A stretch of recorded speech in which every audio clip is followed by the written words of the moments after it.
We're going to get started here. Awesome. Good to see everybody. Beautiful faces. The streams are on the way. Good morning, everyone. Oh, more peeps. Okay, so let's begin here this morning with a couple deep breaths. So we'll take 3 deep breaths together, and on your breath in. Good morning, Jessica. Did you get a week of sleep last night? Oh, yeah, I slept the best that I've slept in a long time. You did. Yep. You did. So, all right. Jessica, what's up? How you doing, Heather? Good to see you, man. All right. Good to see you. Good So morning, what's everyone. so when's the party? It'll be. I'll make the announcement. But let's get started here on this call here today. I'm very excited. My energy is high this morning, so want to share it and co-create together. All right, so let's ground ourselves into this morning and with a couple breaths, and every breath just allowing yourself to feel into this moment. You can close your eyes or you can not, it's up to you. But just bring your attention and awareness to those breaths that you're taking. Not needing to control the breath, just simply let it be. Be aware of it.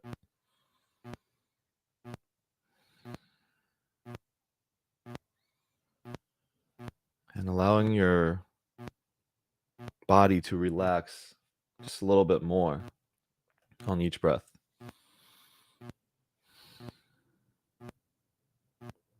Feel yourself grounded into the chair or the floor. Relaxing just a little bit more on your next breath.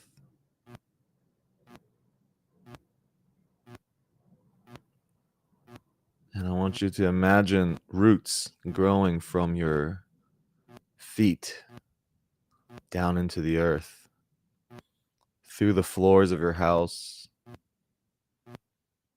wherever you are.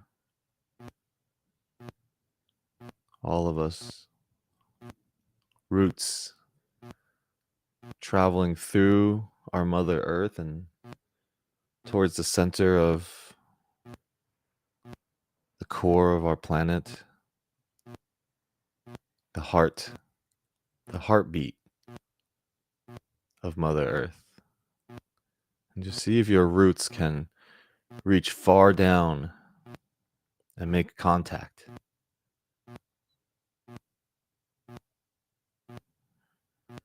And start to synchronize your heartbeat with that of the planet, that of Earth.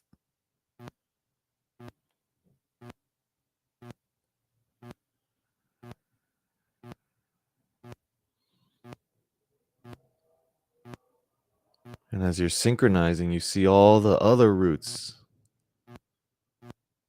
It starts to reveal itself to you that all these roots, 8 billion roots, connected to the same heartbeat.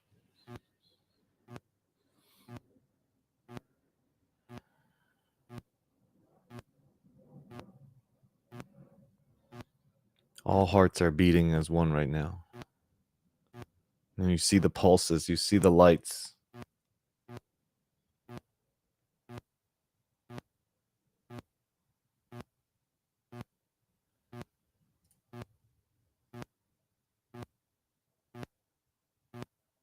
All the people that you've ever known, all the ancestors, all beings that ever existed.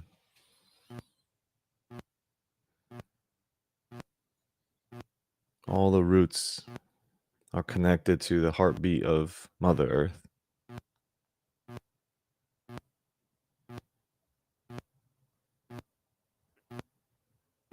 And begin to feel a sense of warmth in your mind's eye, of the connection that we all share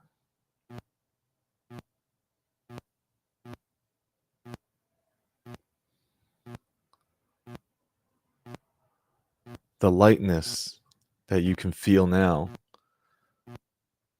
not having to worry about people, about this place not being safe. We can trust a little deeper today.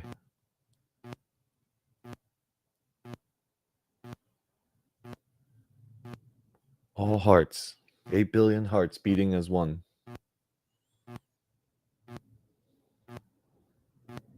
Marching to the same drum beat.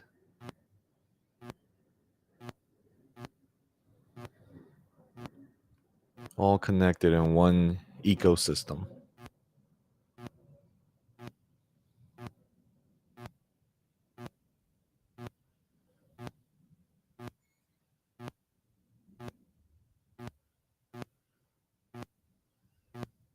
And we'll carry that with us today, that vision of oneness,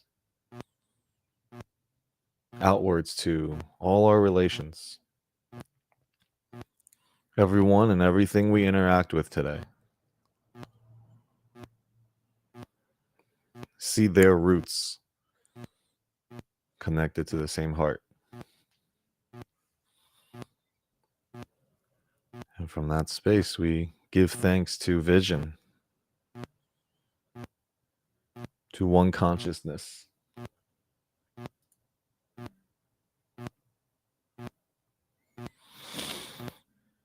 And I want you guys to take a couple more breaths now as we return back to this call.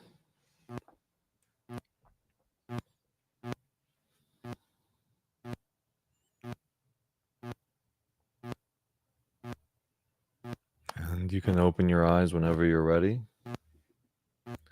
Good morning, everyone on socials. Good morning on Zoom. And man, now whom is it? Your picture is is a great picture for Zoom. It's ideal bod. Thank you, brother. Welcome, welcome. Welcome, Nisha. Welcome to anybody that is brand new to this call. For anyone that is tuning in for the first time, wherever you are, I want to say thank you so much for being here and sharing this moment, sharing these moments with us. And for all the people that have been here, welcome back.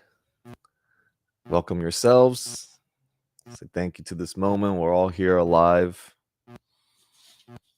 And today's conversation is we're going to talk a little bit about faith, and not faith like, you know, how we hear it every day, like, oh my God, let's just talk about God and Christ and all that. So it's really just about our faith. Our faith is simply defined as being able to see something that's intangible, that we can't really actually see with our physical eyes, but being able to see with our spiritual sight, spiritual eyes. Faith is believing in something that we don't see is here, but knowing that it is. And we all got it. We all have faith. We all have faith, but sometimes the Course, so this is a talk today here, A Course in Miracles is guiding our conversation. And the goal here is always to bring forth and call forth our spiritual awakening into the physical world, into the physical realm, so that we may live a little more grounded, live with more love, more peace in our life, you know, and help us navigate through what we think are challenging situations and obstacles. Doesn't matter what it is that we're going through, right? Oftentimes a lot of our stress comes from money. So we'll talk about how to bring those things together as well. And if everyone sets an intention for yourself that you're going to leave here today with some sort of aha moment, that's going to bring you closer to peace. Maybe peace of mind in something that you're going through right now. That may this call and may this conversation here today lead to that. And the invitation is that what comes up for you in your mind that you feel, if you feel even the tiniest calling to share on this call, please do so. Because that is where the biggest contribution happens and the biggest learning happens. We're all in a learning circle right now. Right? Learning and teaching, we're all dancing around it. At any moment, the teacher and the student switches places. And we are all teacher students. So may we have the courage to be a teacher and the humility to be a student. Right? All at the same time. It's beautiful. It's cool. So naturally, I flip open to the course this morning. I'm like, what are we going to talk about today? So I'll start our conversation up with something from the course. And, we're going to also pull something from Marianne Williamson's A Year of Miracle at some point as well. But yeah, let's see if this evokes and starts any conversations here this morning. So this comes from chapter 14. It's section 2. It's called The Happy Learner. And it's funny because not everybody is happy learners. Okay, I just got a text this morning with one of my mastermind students, and she was not very happy about our arrangement at this point, and that I should reflect and take a look at the value that I'm offering. And those are ego hitting ego, right? It's very easy for us to go right into defense. And we can feel it as soon as someone says something to us that we take personal. It begins, for me, there's a kind of a movement, a boiling point in my heart chest area. It's almost like the defense needs to come up. It's like the alarm has been rung and it's time to battle. And because I'm very aware of this feeling, I've worked a lot learning that my body is a teaching device for my mind. It's giving me a signal for something, and I've developed a different relationship to it. Now, sometimes my wife can still bring up that reaction that I don't really prefer, right? You lose your peace, you lose your shit, you lose your mind, you lose all of it. You're like, who am I? What am I even saying at this point? So those trigger points come up, but everybody and everyone is in every situation is here designed to help us notice what those triggers are.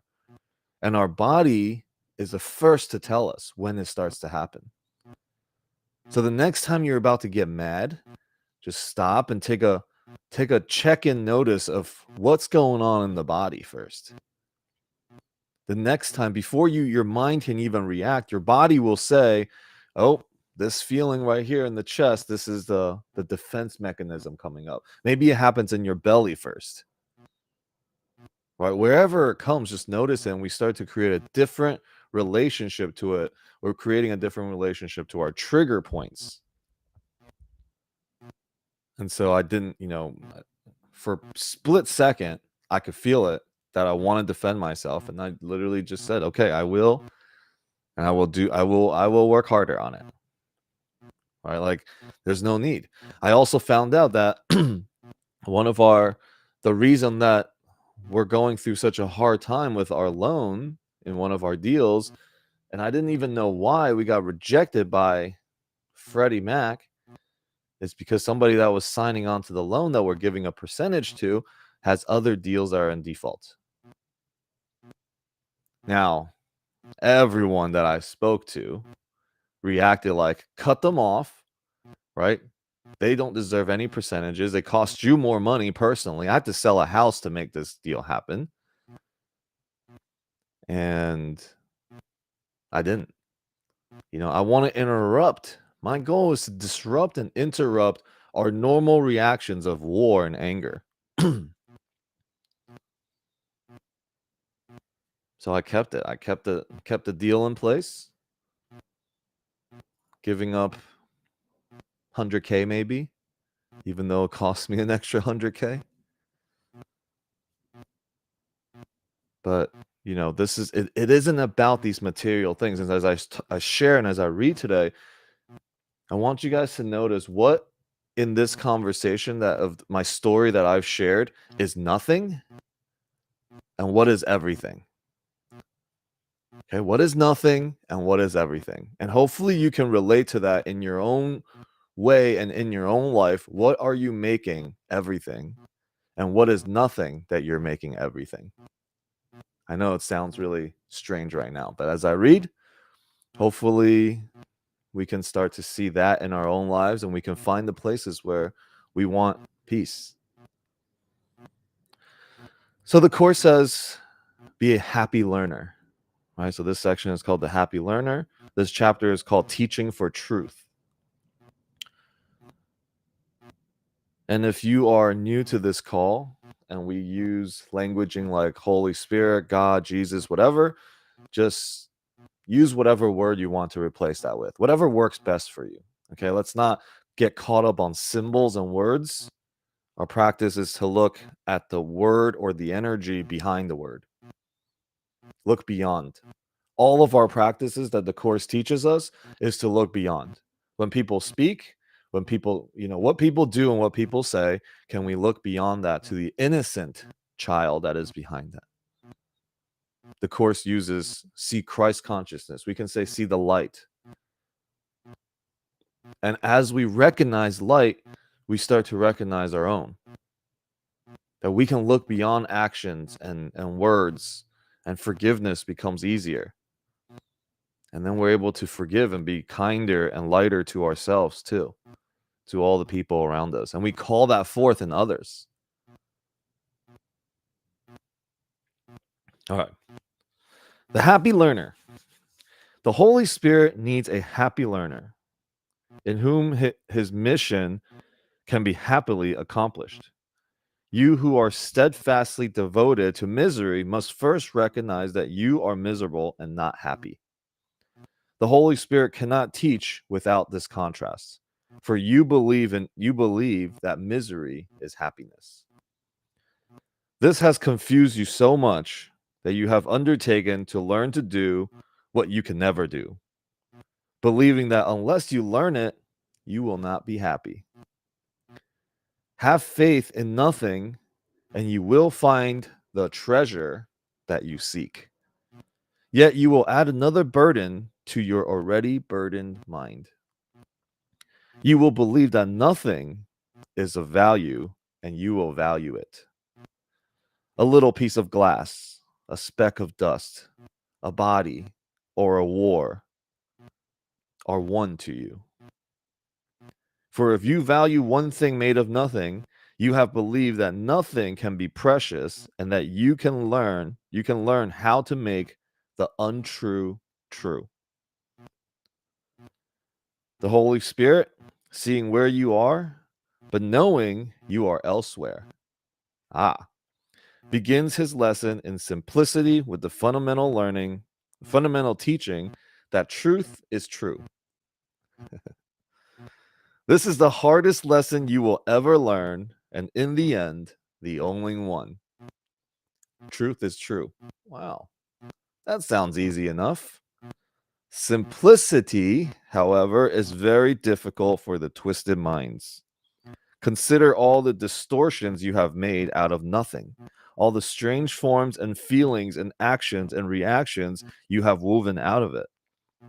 Nothing is so alien to you as a simple truth, and nothing are you less inclined to listen to.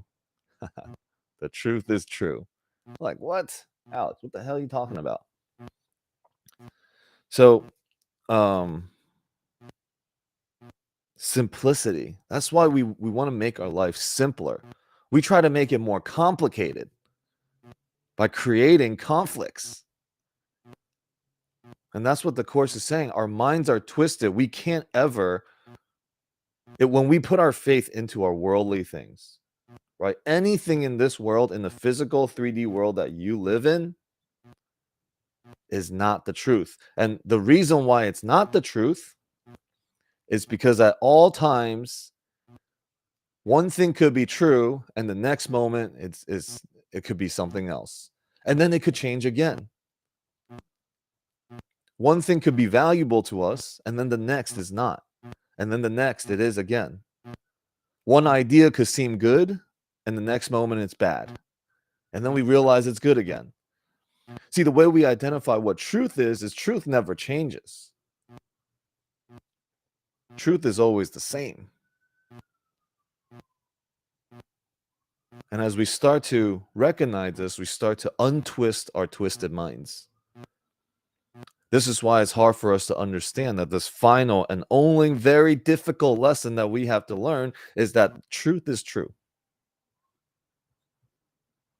And even as I say it right now, there are a lot of things in my mind like, wait, what? I'm like, oh, yeah, I get it. Oh, wait, what? If our perception, see, yes, Brooke, if our perception of truth changes, that means it's just a perception. Our interpretations of our past can change. That means it's not the truth. And how often we live and speak out of not truth. And the course right now is saying that we believe in nothing. See, when it's changing like that all the time, it's really nothing. It's a perception. You can enjoy it, you can have fun with it, but it's really nothing. But when you make nothing in your life truly valuable, you now believe what you can make the untrue true. And so your relationships that you have, certain things that you value, that you make God of. What the Course says is that all the things that are nothing to us, we place on the altar with God, and we put it all over the place. We put so many things on there that it distorts us. And we don't even know where God is anymore. All right. So we all have faith. And this conversation here today is to recognize where faith gets to be placed. Truly. It's something that is natural. It's true. When we recognize when we recognize truth, we see it. Or if we're in the presence of truth, we're called to it and we're attracted to it. But the ego, with the twisted mind, with all the twistedness and all the other false idols we have placed on the altar, we're like, wait, no. We got real confused about our messaging, about what we're doing, what we're doing every day. Right? We make decisions and we make choices for ourselves that aren't necessarily the best for us. Right? We take jobs that we hate. We get into relationships that we know are toxic. We just do insane stuff. We go into a pattern where, maybe we don't feel motivated and we still just keep doing the same thing. And then we make up stories of a bunch of things that has nothing to do with it. We justify why we are not motivated. We justify why we lack faith. We justify why we're withholding love. We justify why we attack other people with some stuff in the past that has nothing to do with this moment. It's because our minds are so confused and twisted with all the things we have placed on the altar. These false idols, each one that you placed your faith into has failed you. For example, a car. Oh my God, if I just had, we're looking at a supercar right now because there's some other things we could be a part of a club that can help be in the right room, things like that. So, and I remember when I was purchasing my first Tesla, and it was on this call too. A lot of people were here before I bought my first Tesla, and I was talking about how the way I was talking about it, I recognized I was starting to make God of this thing.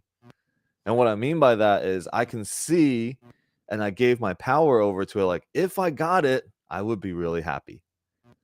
I would feel fulfilled once I get my Tesla, and I won't want anything else, and I'll be happy with it. And as we work through it on these calls, I'm recognizing, oh, wow, I just made a false idol of something. And the reason why I know that is because we started painting a picture. What happens if somebody scratches the car? My peace is gone again. My happiness is gone again. What happens if somebody steals the car? Right? So these things that we make false idols of, everything in this world is always withering away and changing.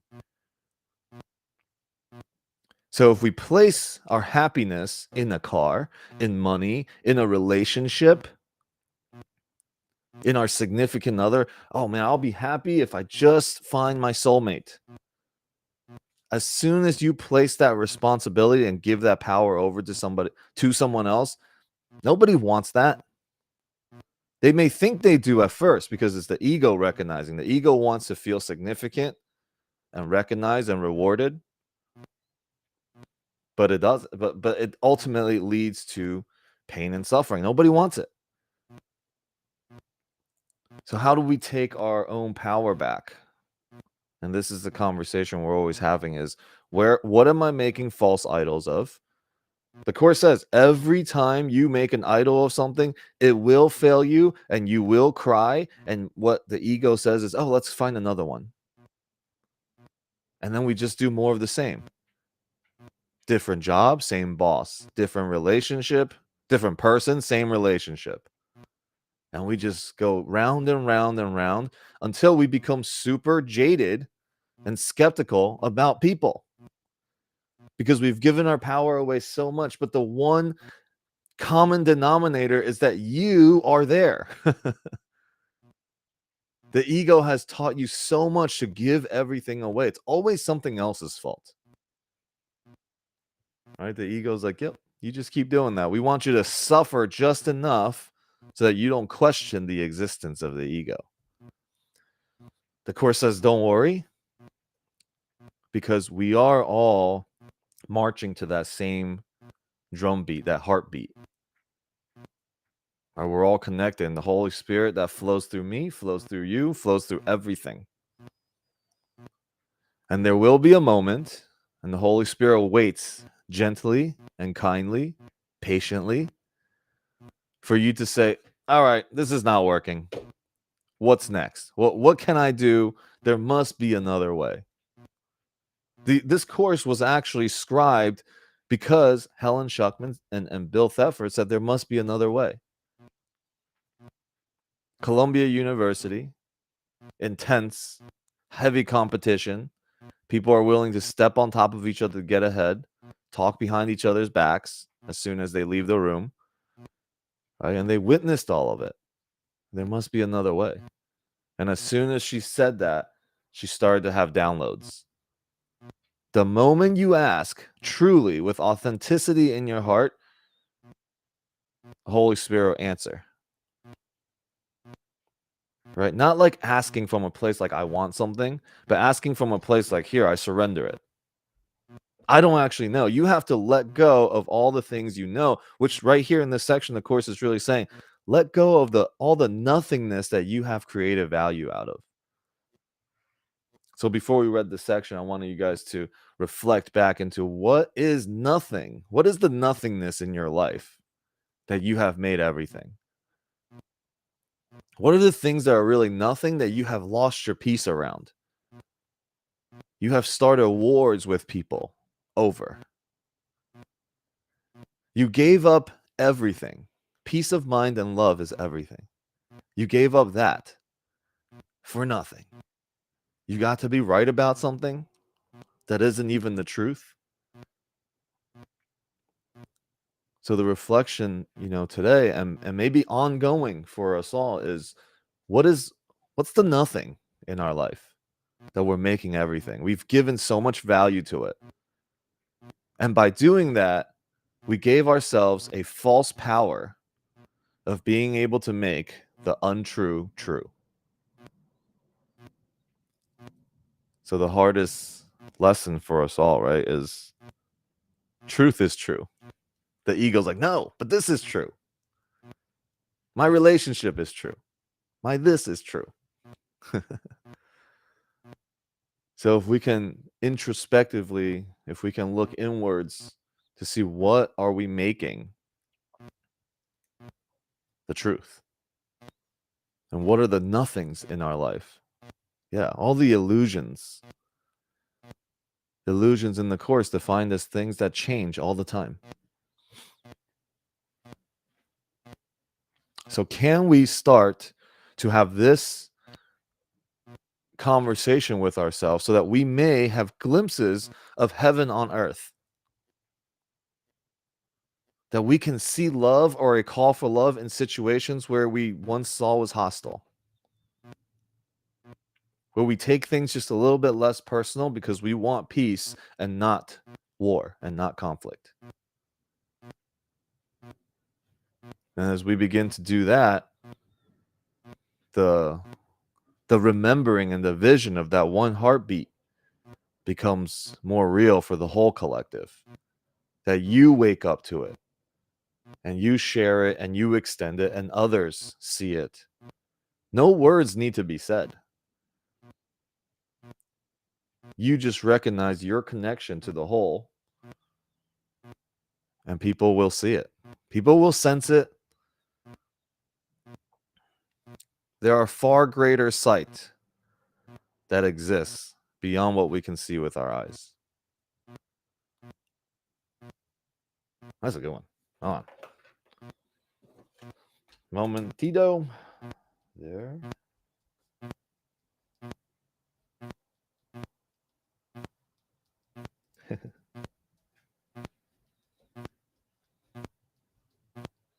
That's funny, Alex, because you just copied it, but I missed it. Can you repeat it, please? I'm writing it down one sec. Okay, here we go. There are far greater sight than those we can see with our physical eyes. All right, so that begins our conversation here today. What you guys thinking? What's on your mind? Anybody want to share anything that you're going through or that's coming up in your life? Any challenges that you like to bring up or aha moments? Anything you want to share?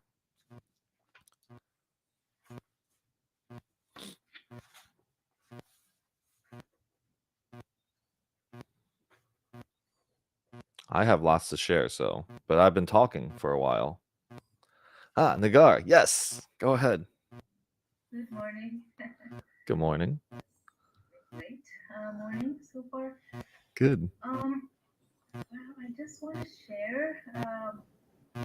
You talked about the ego and all the illusion, what is real, what is not real. So basically, I want to share a little personal, a little bit about my personal spiritual journey. It started, I don't know, 20 plus years ago when I really was down, like on my knees. God help me, help.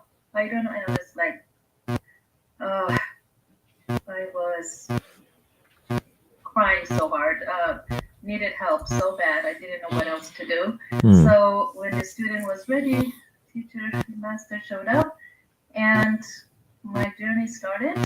And of course, before that, I was in some other light gurus. I call them light gurus because they take you up to a certain level, third eye, not above.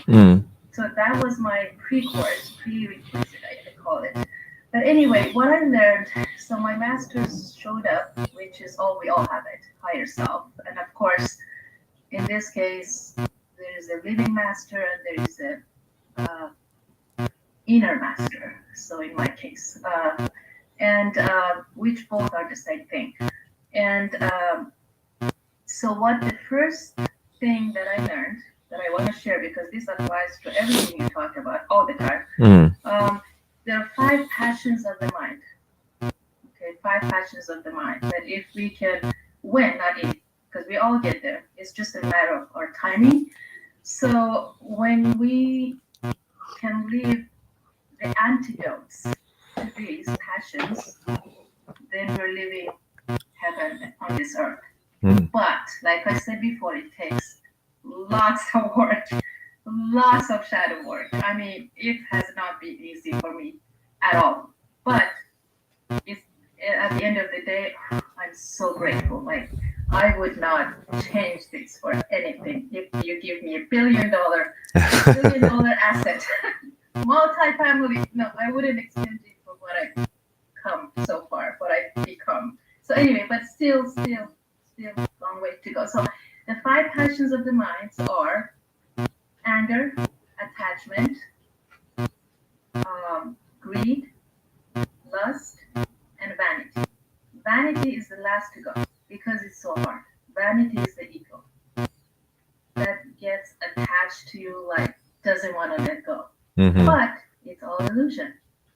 You can get the ego up to it's all work, inner work, to a level that finally it gives up. So anytime it comes in, whatever makes you angry or which is another passion, and the antidote to all of that, there is, anger is forgiveness. We talked about it, what is on Sunday. Vanity, ego, of course, is humility. You know, we talk to ego, you sit down. You can either take the journey with me, I drop you off at your home, or sit back, relax.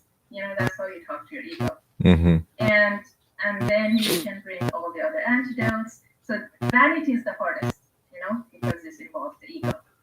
The antidote to attachment is detachment, discrimination. The antidote to anger is forgiveness. Greed is balance. Well, actually, lust is balance. Greed is also balance, I guess. But anyway, we learn how to give the antidotes, then we are on our way up. So that's Thank you. that's It's beautiful what you're sharing too, because how it relates is, there you have either the antidotes, or you have the what did you say the word was, the passion, the what? passions of the mind. Okay, so you're either there's only black and white, right? It's either greed, or it's abundance, or whatever you said was. Yeah, so it's one or the other. Every moment there's only one or the other that's ever happening, and we get to strengthen the muscle. If we unconsciously let the ego take over, then it always resorts back to those passions, right? And then you have your conscious choice, where you train the muscle, you train it so that it becomes a part of your subconscious mind, and then you choose that one, and then it just keeps going, and it's easy. It's like when we first have to start going to the gym, it's like such a drag to start, right? Just the choosing of start, because we've been sitting on our butts for so long. We're so comfortable. But once you actually get it going and you start to see some results, and your relationships get better, and your your financials get better, and all of things starts to get better, it becomes like, I'm never missing the gym. I'm not missing it ever. I want to be in the gym all the time. And that it takes some time to train. It takes our mind a little bit to change. But the great thing is, our minds can change very, very fast. All the shadow work and the things that you talked about, every single one of the things you had to go through, there was only one true moment that mattered. And that's that holy instant that you chose, okay, I went through all this, but there is that moment that you have to decide, is it going to keep holding me back, or am I ready to let it go? Right? Am I willing to see the light now, or do I want to go back to my comfortable darkness? That's the one moment that the Course says is important, and the only one that really is real. And every single day, every moment is that for us too, because we're just choosing. Okay, so it's funny because I opened this book while you were speaking, and what does Marian tell us? On disempowering the ego. No shit. No shit, she's here with us giving us. On disempowering the ego. So I'll read this part and let's see what Marian has to say to this conversation, and we'll carry forth. But thank you for sharing that beautiful teaching of yours. Okay, so on disempowering the ego. The ego teaches that things like credential, prestige, money, and worldly power are more important than love. It counsels that we're separate from others, that we have to compete to get ahead, and that we're not quite good enough the way that we are. And by our thinking such things, we perpetuate a world in which they seem to be true. We can escape that we can escape that world only by changing the thoughts that created it. Such things as credential, prestige, money, and worldly power refers to our external self, and our external selves are not who we are. Once we know this, we can escape that world. As we begin to realize that we're not here to do any of the things that the ego suggests, but rather to love, forgive, serve, and heal, we disempower the ego.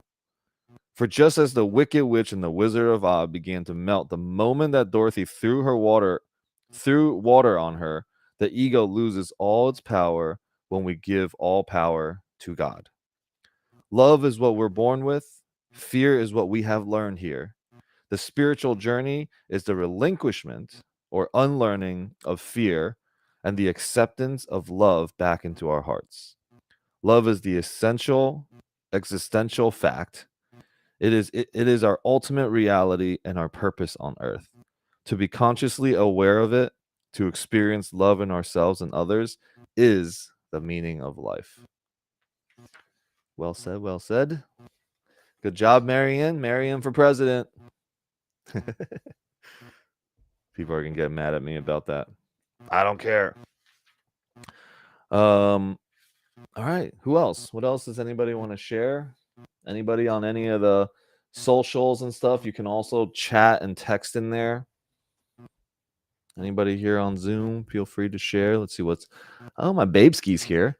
This week, I've been praying that the Holy Spirit removes all obstacles between Alex and the Ogden prayers were answered. Well, so let's dissect this for a moment. This is a big conversation I love to share. So for those of you guys that don't know the Ogden deal, it's a deal that we've been trying to close for a whole year.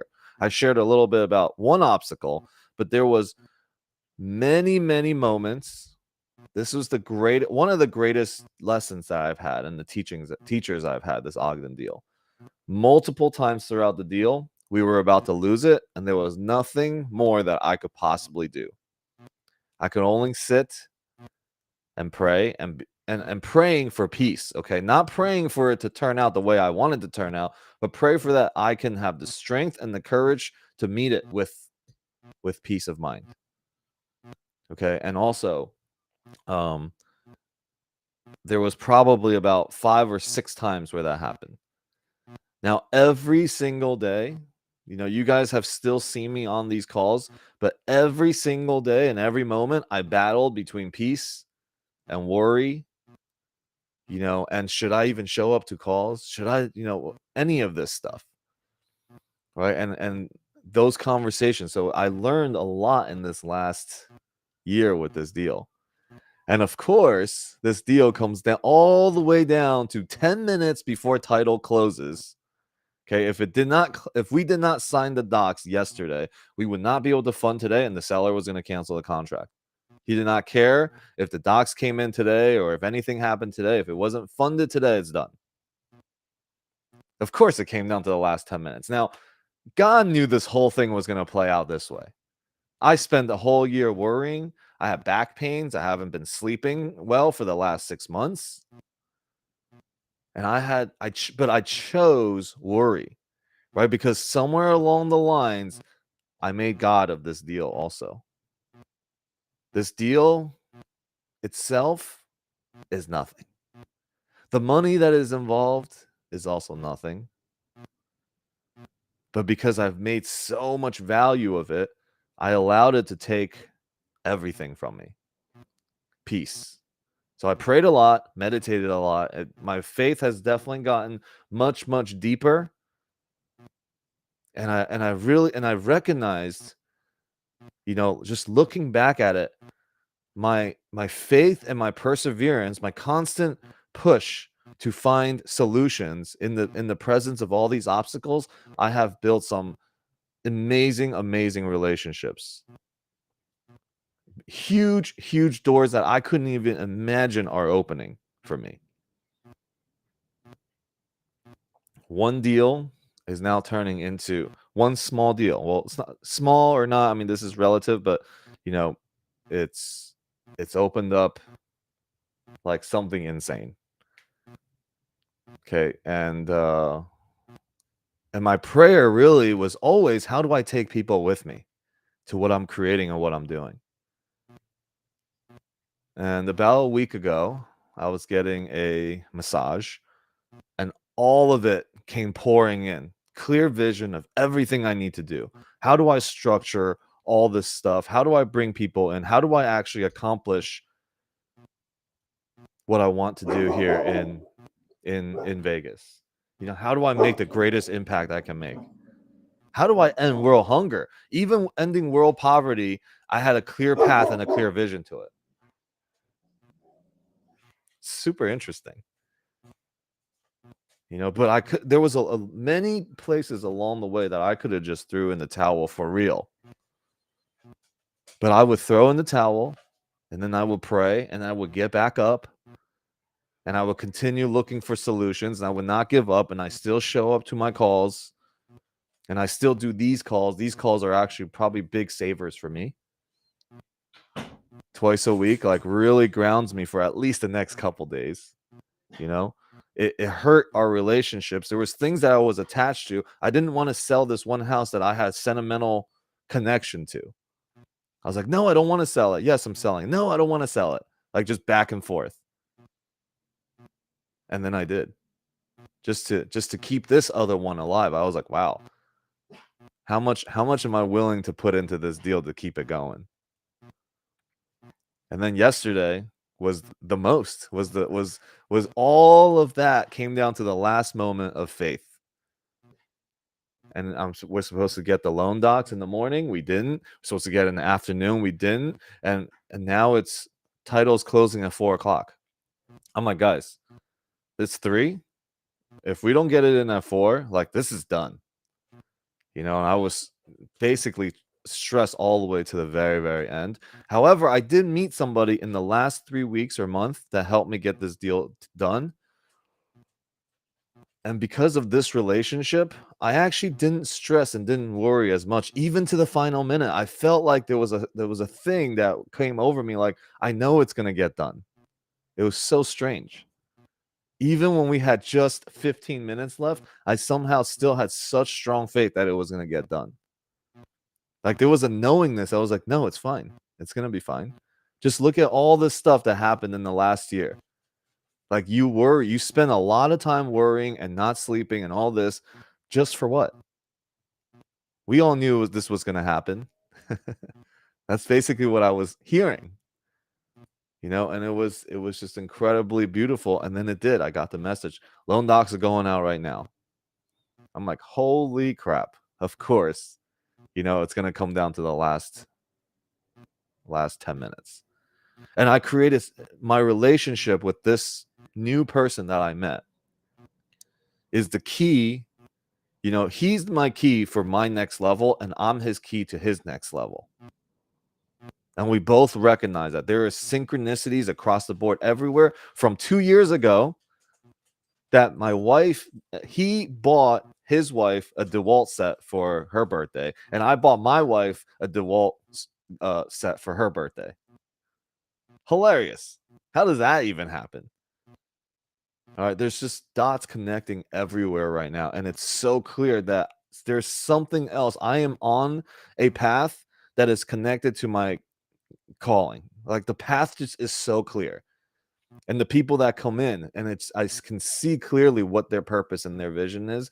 And I hope this level of clarity vision, because I can see it so clear for myself. You know, somebody told me that because you're so clear, we sit in the ceremonial space. Because you're so clear on what you're doing, it makes it clear for all of us. And I heard that, and that might have sparked something for me. And now this clarity, this clear vision, and this is what I'm creating now. You guys will start to see all of my calls begin to change if you're on part of my real estate calls, and my messaging through social media is very, very clear now. Now, I've always known that A Course in Miracles is clear. That's the only thing I've known. and that I would do things here and there for real estate. Okay, great. But now it's very, very clear my path to like even ending world poverty, as I was saying earlier, and how to bring the whole tribe with me. All the people in the Legends community, all the people in the Purple Eagle tribe and Sacred Valley tribe, like all of my tribes, I have a way to bring everyone together. And I went through what Nagar says also, like the fire on that deal. I had to go through a lot of shadow work of all the things, of all the places that I actually didn't have trust and I didn't have faith. And God was like, "Here you go. This is your test here." Right? Like, will you give in? Will you make everything out of nothing? Or will you actually accept that everything is already here, that you are already everything? And it was hard for me to choose the latter. Lots of moments I've made nothing everything. So I hope that example here and what I've went through is a reminder for your own life, for your own things. Right? Like we all go through that same scenario, but it just looks different. Different in form, same in lessons. Ooh, that's a good one too. Different in form, same in the lessons. It's just a test of your faith. Right? Maybe you can't pay your bills for the next month and you're stressed and worried. It's the same exact lesson, different form. Maybe you're worried that, I don't know, something about your relationship, that it's not going to work out. Different form, same lesson. And so this session here is dedicated to faith. Like, where do we place it? The clarity that it's not placed on the things that are nothing. And then the question is, what is nothing that we've made everything of? Okay, I take a pause. I drink water. Who wants to share anything? What are you guys hearing? What do you guys want to add to this conversation? Ready to be in my student position now. I'll share, Alex. I feel Brooke. like you're talking to me today. I am talking to you. I know you are, man. So I was on a panel for Tommy Jones, who has a fantastic Black and Brown community here in Dallas, Texas. And I'm here from November 2nd to the 13th. So what is it, 11 days away from my family. And on this journey for over, 2 years, 2 months, left my corporate job, the whole 9 yards to pursue this full time. So essentially, I'm living off about, 20% of my income's passive, 6 months of savings and a prayer, let's say. So before I left, I pray before I go to bed. I wake up with gratitude and I write my goals on every day. But this was hard for me to be away from my kids and my family for 15 days. And I don't get emotional. So I prayed out, like, please show me some signs. Like, hit me with a ton of bricks, God, because I'm going away for a while, a lot longer than I'm used to, because I have 2 different events coming up. And bottom line, He has shown me so many signs that, and I've even been wearing my necklace every day. It's a gold necklace, and it says faith. I even have a tattoo on my left arm on my bicep, faith over fear. And here I am not taking my own advice. Okay. And because of all the shit ton of signs I have seen in the massive community that has welcomed me with open arms, I put my house up for sale in California. And that is my attachment, because I grew up not having a house, bouncing from couch to couch, but a very unstable childhood. And I am putting this house as if it's God, and it's a beautiful house. It's in Rockland, Roseville, it's a very bougie area, beautiful neighborhood. My backyard reminds me of Puerto Rico. I bust my ass to get this house. And as a woman, to be able to sign the loan by myself, I'm so proud. And I told myself that I would never sell this house.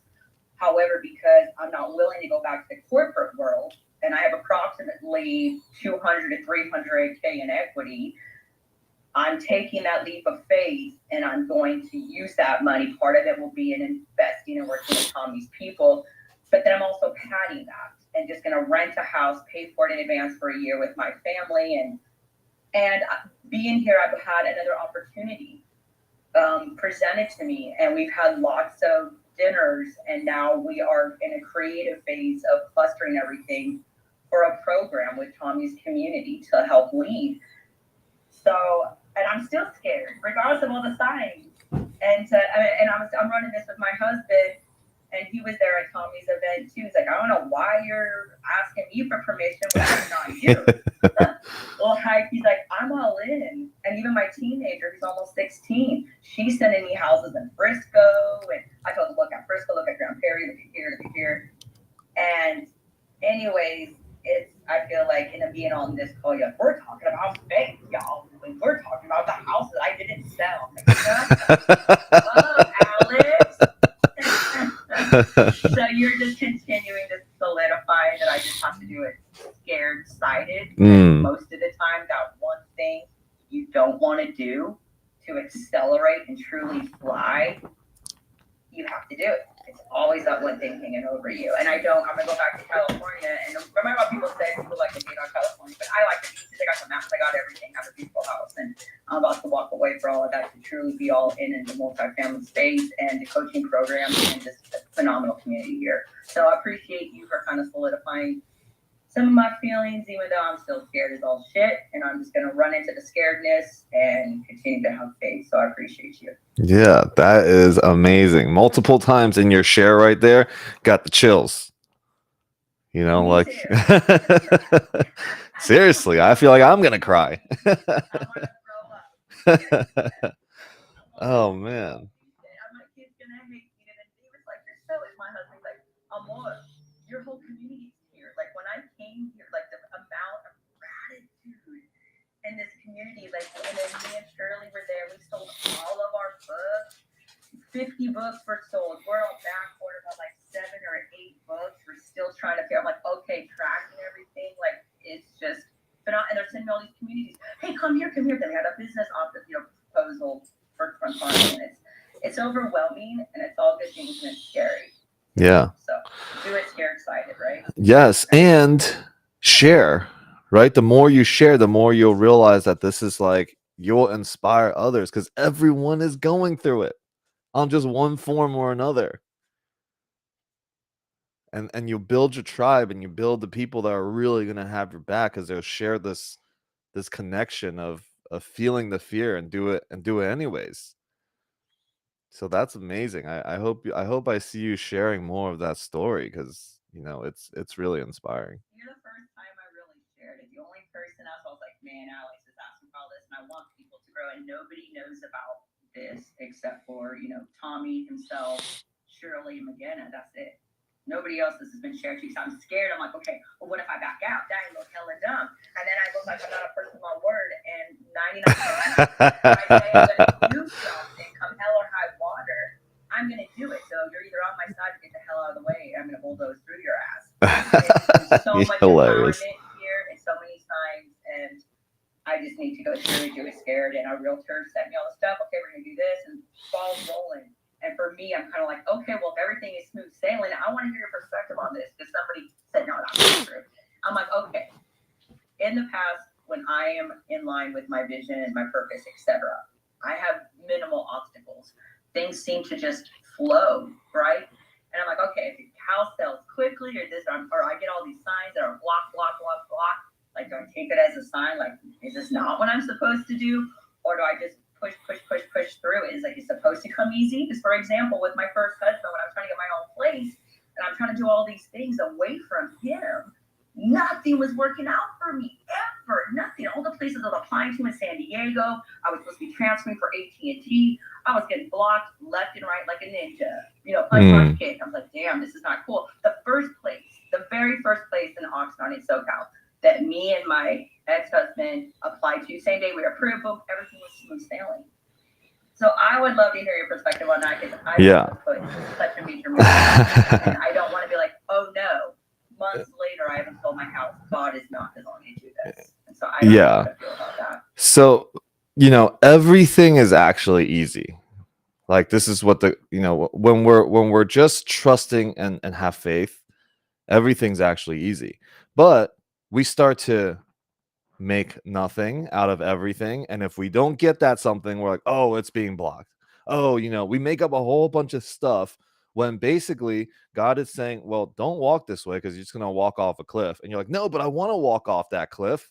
I need to get this apartment. I need to get this. I need the house to be sold at this time, right? Exactly this time, because this is what I chose. I'm supposed to be here. God's like, well, here, you're not going to walk off this cliff. It's a sign, but instead we see it as like, oh man, something's in the way. Rather, it's just a gentle guiding. Imagine you're like a ball, I'm thinking in my mind like a little marble that's just rolling, and it's about to fall off, and you just kind of block it, and it just bounces off, and it rolls the other way. It's effortless in where it's going. It doesn't have to resist any of that. It's like, okay, well, now I'm going in this direction, and then the thing blocks off, and you like bounce off, and you come back this way, and maybe this opens up again. That's the image that came to my mind as I'm sharing right now. Hopefully that makes sense. No, it makes sense. It's just like a gentle, like, don't, and I don't tend to make everything, but to uproot a family and our dog, we're, family of 4, and it's like, it's a huge jump, and everybody's on board, I think, except for my soon-to-be 12-year-old. She's my emotional girl. Yeah. So that's why I'm kind of like, okay, the community's like, hey, here's this water park. It's here in Grand Prairie. Here's the community. Like, I am getting so much love and support. Here's all the things to share with your kids. Here's all the things your families can do. Hey, people are sending me listings. Hey, we have an Airbnb. He goes, if you're going to rent it for a year and I can be solid, we'll do this. Like, the support is on a freaking immense level. It's like hitting me like a ton of bricks. And people who they just met me over the weekend, and they are treating me like family as if I've been your best friend for years. It's emotional, and it's great. But yeah, I understand what you're saying. Yeah, and I'll even push to this. The whole idea of uprooting is a bad thing, and this and that is also nothing being made out of everything being made out of nothing, right? Because we don't even know. Like, uprooting could be a great thing. Part of my growing up, I didn't really have a solid family background and all the things. Like, my mom has always been very supportive, but we never even hugged or said I love you till I was like 4 years ago. Right. So, like, was that bad? Did I have a rough upbringing? I don't know. I spent, once she left back to Taiwan, I spent probably 10 years of my life not having anywhere to go for Thanksgiving. I stayed in my fraternity house basically on every holiday, and people would come, like my brothers would come and stuff, but I still didn't really have family around. Right. Was that a bad upbringing? Am I going to turn out terrible? No, I think it's great. I'm grateful for where we are now. I'm grateful for the conversations that my mom and I and my sister now have because of my new awareness and coming from this place. Right. I was just like a rebellious kid growing up. Like, I would get into lots of fights, get into trouble, sell drugs, and just do all the things that you could do to really mess up. Right. That my mom could actually perceive it as like she messed up. But because of where we are now, me and my sister and her, like, she's so proud of us. And yeah, so we don't even know, right? At the end of the day, we don't really know what's good and what's bad. We don't perceive our own best interests. So let's just trust, just roll with it. Roll with the punches. Right. And everyone's here to support you. And as you share it, sharing from a place of authenticity. See, this is where the ego, be careful of this. Okay. Ego jumps in and catches authenticity and causes you to start manipulating authenticity. This is what ego can do. All right. So we want to be very cautious of it and always, pray and think and reflect before we speak, and, what we want to do, setting intentions of what I want to do when I come into this conference, when I meet new people. I'm always saying a very quick prayer before I speak to anybody. I just literally say, just guide me. See, the acknowledgement that it's not me here supports a lot. I don't have to go through a whole long thing. I just say, just guide me. Tell me what to say. I walk into a room, tell me what to say and to whom. and that's it. So I release myself of all the burdens too, and that way the ego gets out the way because I've acknowledged that spirit's going to guide me here. So hopefully that supports a little bit. And Brooke, yeah, for real, just continue sharing from an authentic experience. Like, you are totally loved and you're super inspiring. Every time you walk into a room, you're a big energy, and just own that, and then create tons of abundance for yourself doing it at the same time. No need to hide it, no shame around it. Thanks, Dave. I appreciate you. Yeah. Thank you. Stop trying to make me cry. You stop trying to make me cry. God, Stop it. you I'm so stop sorry. it. All right. I just joined, not joined, I've been joining since like 10, but Brooke is crying. What just happened? What happened? You just missed it? No, girl, have you not seen the movie? I'm not crying, you're crying. I am getting a little teary-eyed. I am too. You sent it to Dallas. I know when she's crying. I know she goes to Dallas. She's like, OMG, my hair is bigger than ever. I'm emotional. I'm moving to Dallas. So dumb. That's funny. Hey, yo, the bigger the hair, the closer to God, right? My hair is very big right now too. I need a haircut. I can't wait to go to Dallas Friday to see what's up with my hair. Anyways. We're all gonna be in Dallas. All right, big gathering in Dallas. Yes, I have the WhatsApp group going. For anyone here who is looking forward to hugging some strangers and some people to cry, we'll be there on Sunday. All right, Dallas Sunday. I don't want to interrupt you guys, but just wanted to be silly. Okay, cool. You're awesome, Agena. All right, we still got another 11 minutes here. I would love to hear anyone else, what you're experiencing here, what you're hearing here today. Share your teaching, share your medicine with us.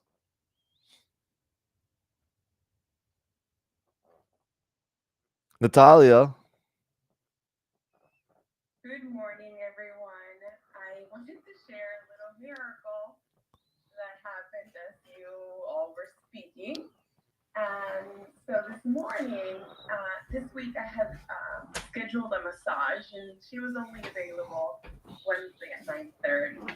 And so I was like, okay, that would mean I would miss our Course in Miracles class. And so I said, okay, so I don't typically, my 10 o'clocks on Wednesdays and Sundays is dedicated to this, and I love being in the space and sharing with all of you. And so we begin the massage, and then we start having a conversation, and all of a sudden she shares that she had a 10 o'clock at Course in Miracles class to attend to. So I said, you know what? Let me just, and this is why I joined late. And I said, let's just join the 10 o'clock that I had as well. And so we had a really good time. And so I just played the Course in Miracles class. And after the massage, she was like, well, I would love to start joining the Wednesdays and Sundays. And I would actually love to extend this to the rest of my tribe. And I said, of course. And so I shared the information with her, and she left in a very high note. And she was like, I've had this book for a long time, and I've been wanting to start A Course in Miracles. And now this is just another confirmation that it's about time, because everything just leads up to that. And I thought it was just so, miraculous to hear all of this. And so I wanted to share it with all of you. And I think it's just like, this is like how important this time that we take to gather and to come together and to share all of this. And it was like the perfect message that I needed to hear also, and the perfect message that this person needed to hear. And now it just extends to a whole other community. And they do A Course in Miracles in Spanish. However, she'll share with the rest of them that do speak English. So I just thought I would share that. Oh, Thank you all. And that's thank you, awesome. Alex, for the space that you provide for all of us to come together. Oh, we're creating it together. Yeah, and even when you extend, like, I am so grateful for this, and when you extend the invitation for I to step into and holding the space when you're not available, it means so much to me. It's all you this Sunday. I gave you heads up. You will be lead. I actually mentioned to him, I was like, fine, actually, this Sunday, I'll be leading the call. That's awesome. I'm looking forward to it. Thank you for creating miracles together to everybody. And Brooke, I am so excited for you. You got this. And I was just so glad to be here and witness this moment. And congratulations. Yeah. Thanks, babe. So on that note too, so I just joined Unity Church in Las Vegas here. I used to go to Unity on the Bay in Del Rey, in Florida. So Unity is a Course in Miracles like church, and they have a Course in Miracles book study or something. And I'm excited. I share with them that I've been doing this for 4 years. They're really excited for me to be a part of their community. So yeah, I'm Sundays is gonna be super fun because right after A Course in Miracles here, I'm gonna go to the Unity Church and it's gonna be great. I'm pumped. So now there's gonna be a whole nother community. And it's cool because it's just seeing how like communities can all come together. As we're all just bridges for one community to the next, one person to the next. And if we own uh that duty of ours, that responsibility, everything becomes so easy and doors will just open, and you know such crazy stuff is happening, and I'm really really excited about the future. Love Unity. Okay, we got a couple more minutes here. Any other shares? Or Marianne can share. A Year of Miracles. This is a great book.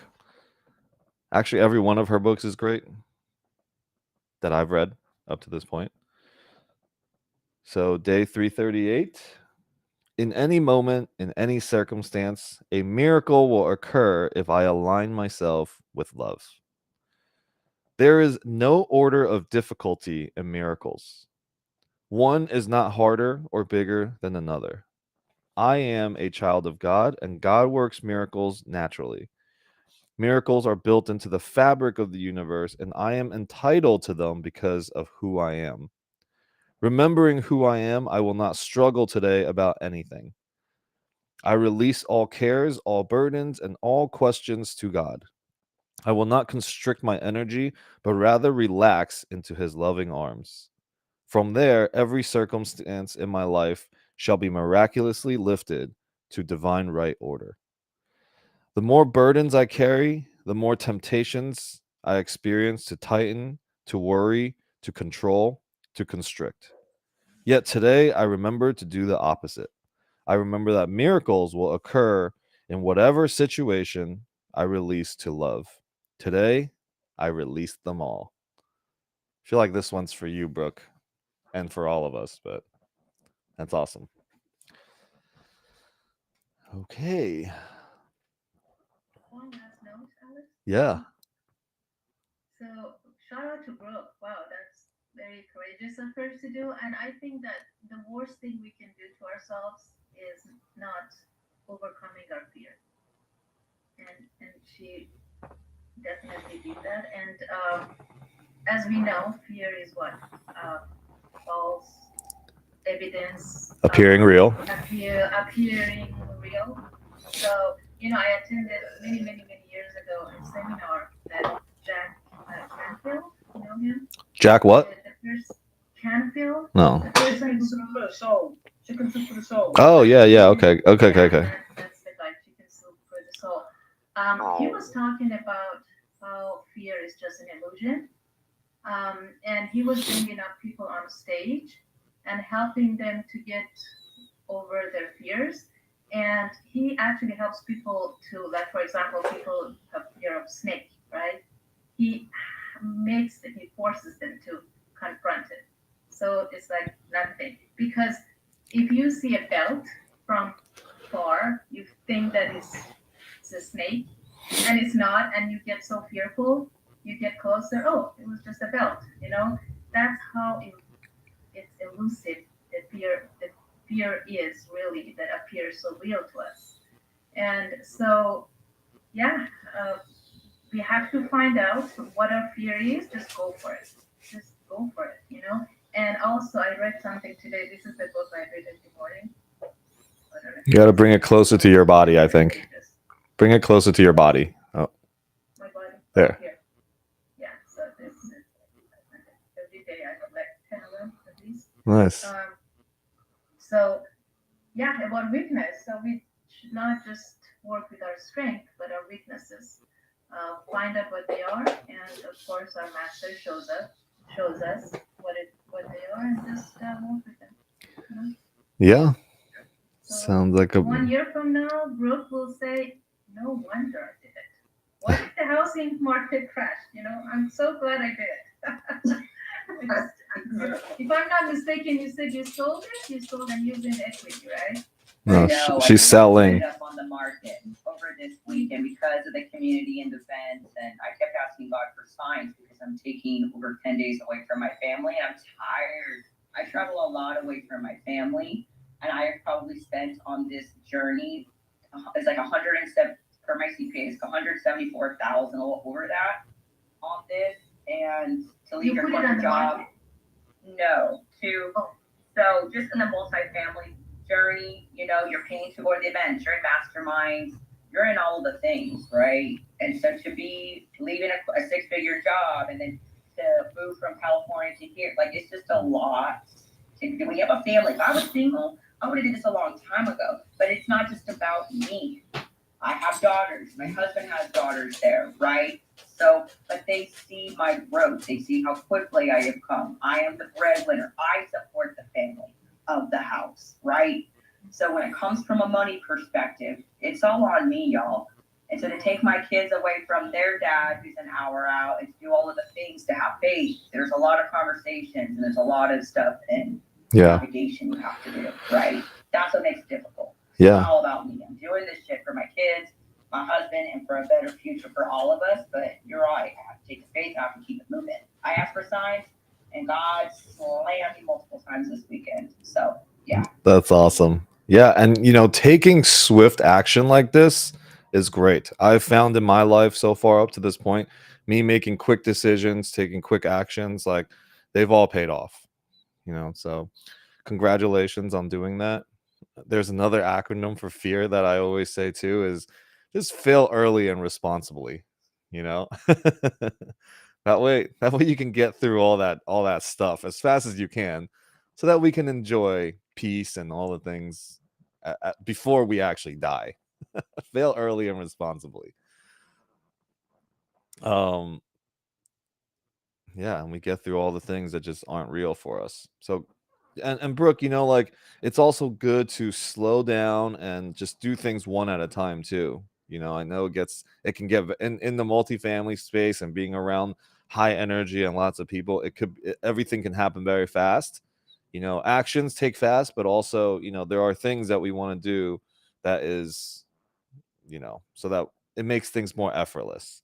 One of the classes we're actually starting that I teach is called Clarity Catalyst. Some people here have taken it, but there is a section in there that talks about, when we evaluate things in our life and we get signs, and it's not like the next day I'm okay, I'm up and leaving, I'm quitting my job today, right? Like I'm like, okay, well, don't do this exercise and do that immediately. You got to have an exit plan, right? Like do it also responsibly, like you're saying, you're thinking about your family, your dog, your kids, and all of that. And when that's all thought out and you've had the tough conversations, let's say with their dad, and all the things, and do it with grace and trusting that process. So yeah.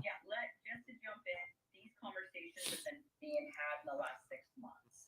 Okay, good. Just jump been going like, oh my God, this is time to come. I'm just going to F in F. Hell no. When I left my corporate job, you guys, October 2nd, the first real estate summit with Grant Cardone, I was already reverse engineering my goals. And I discussed this on the Michael Blanc podcast that we just released the other day. I paid off, I got rid of frivolous crap that's irrelevant. Anything that was not propelling me, get rid of it. Anything I had to trade time for, money, get rid of it.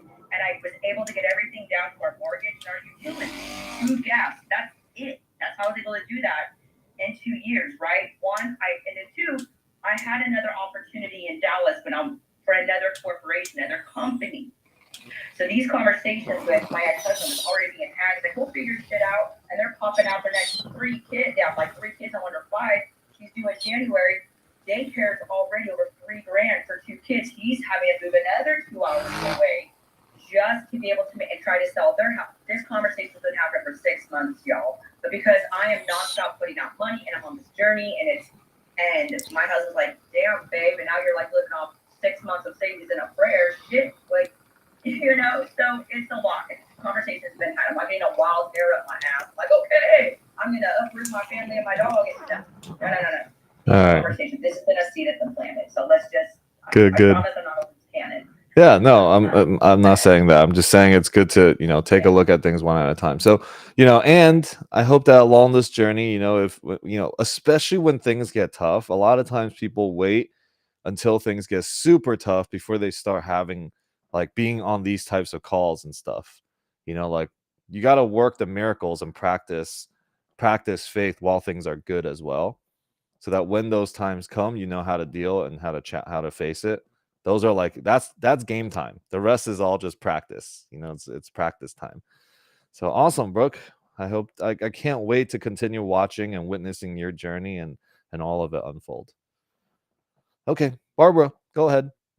Got 6 more minutes here. We'll go Barbara and Javier. Yeah, I just wanted to say, Brooke, I kind of had that experience in 2018. We actually ended up selling a couple of properties we had. It was so that we can get into investing and all that. So with my ex-husband. And then right now I'm currently in a situation where I want to sell. He doesn't. We did put it for sale. Then he changed his mind. And we've got like 800,000 in equity, and I want to liquidate so that we can so I can go and do things with Alex and just do things with investing and in the multifamily space. But we did make that jump, right? Like in 2018, sold everything. Like I had my house that I was like, oh, this is my house I want to live in and stay in for a long time, and I said, you know what?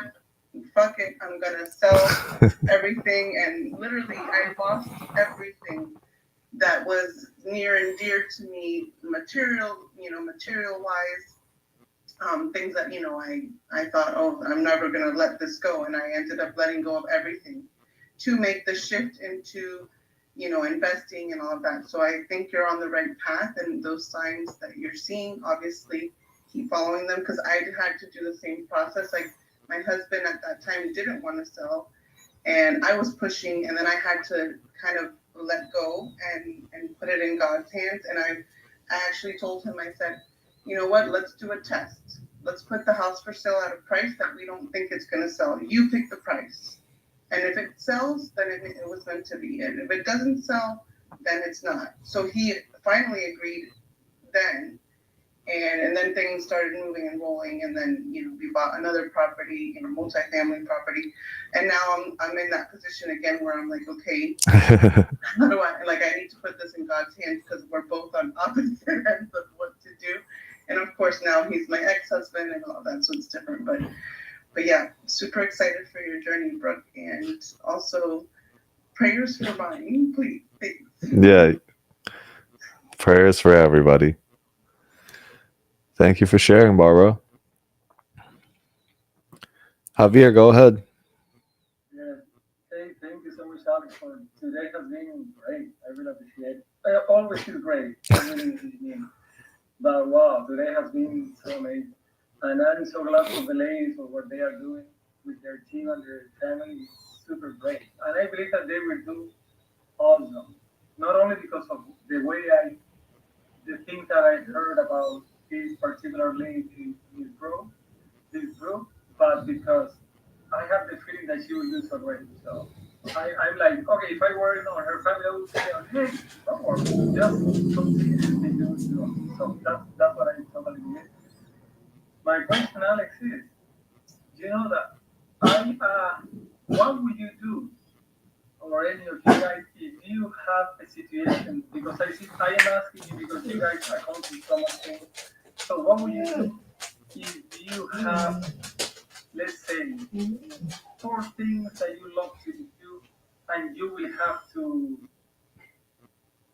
put aside at least two. But you are like, what? I dream about this, but also I dream about this, but also what do you recommend me to do that if it's possible in this like last thing? I would do what Brooke did. Ask for a sign. Which one? Just start with one at a time. Just show me a sign. If you ask, you'll get it. Which one do I choose? And you'll see signs for it. You know. So that's the only advice actually I got for it. Thank you so much. And I forgot to say that I had a meeting with Natalia from the lady that just talked, and she was so awesome. So I believe that she will do great with the programs of miracles too. So I forgot to tell that she advised me really well, But I wanted to hear Alex your opinion because also I really admire the way you accomplish and the way you put in work so easy. It's like complicated. Thank you so much for that. Mm-hmm. Yeah, that's a good one, Brooke. A date with God, right? Those are prayers. Calls it meditation. I call it a date with God. I like it. I'm calling it a date with God from now on too. I'm stealing it. I'm borrowing it. I will credit you. Beautiful. And the best part about that is that it's not called cheating. God dates everybody in the world. That's funny. I'm sorry, I just had to say something. Again, has always got something to say. Yeah. I know. I was the coming stuff here. Breaking news, guys. Breaking news. God and dates with God are not called cheating. Dates are called. Just want to make sure you guys don't feel like he's a player. So Don't hate the player. I hate the game. Exactly. I know we are out of time for today, but there are a few things I wanted to share. But the first thing that comes to mind is from last night's call that I have with a phenomenal group. And the leader always says, make sure your visions are in congruency with your mission, because with your actions, I'm sorry. Because oftentimes, as Alice was saying earlier, we are on this 100 miles a second, and then the opportunities are right in front of us, but are we truly ready for them? So it's beautiful to go out there, but then when everything is in front of you, what are you actually doing? Are you actually taking the action? Is that in consistency with our visions or not? And also in the God conversation, I've never read the Bible or the Quran or any religious books. I believe in God, but I don't identify with any religions. But when this leader spoke of God yesterday, and he speaks in front of millions when it comes to churches, he does say to people in regards to the prayer of silence, I think it's called, he just doesn't like it when people say, God grant me, God grant me. He's like, what do you mean God grant me?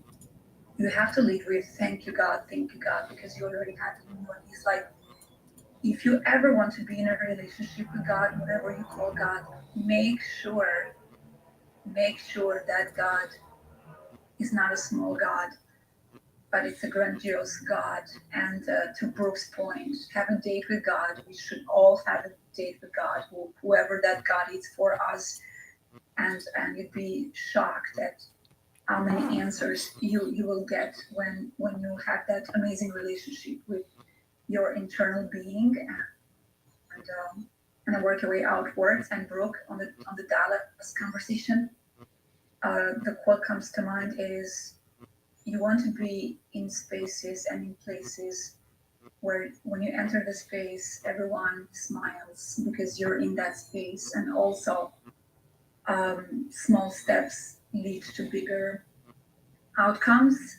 And at the same time, the top of one mountain is the bottom of the next. So keep climbing, and you will know, and you are the only one who will have the true answers, and you will have them. So again, congratulations for being transparent, for sharing, because we all learn. And Alex, thank you for being that leader, for being generous, for your consistency, persistency, and beautiful heart. And I'm so looking forward to hugging you all on Sunday. And I'm going to stop talking for now. Yay! Virtual hug. All right, awesome. So thank you all very much for being here and co-creating this conversation here today. I hope we can wrap that up into a vision for us and that we can carry out into our days today, and that we touch other people's lives and we be the light today. We extend ours so that we may create a more peaceful, loving earth, not only for everyone but mainly truly for ourselves, so that we can do things with purpose and with peace. So it is. Love you all. Thank you all for being here. Till next time.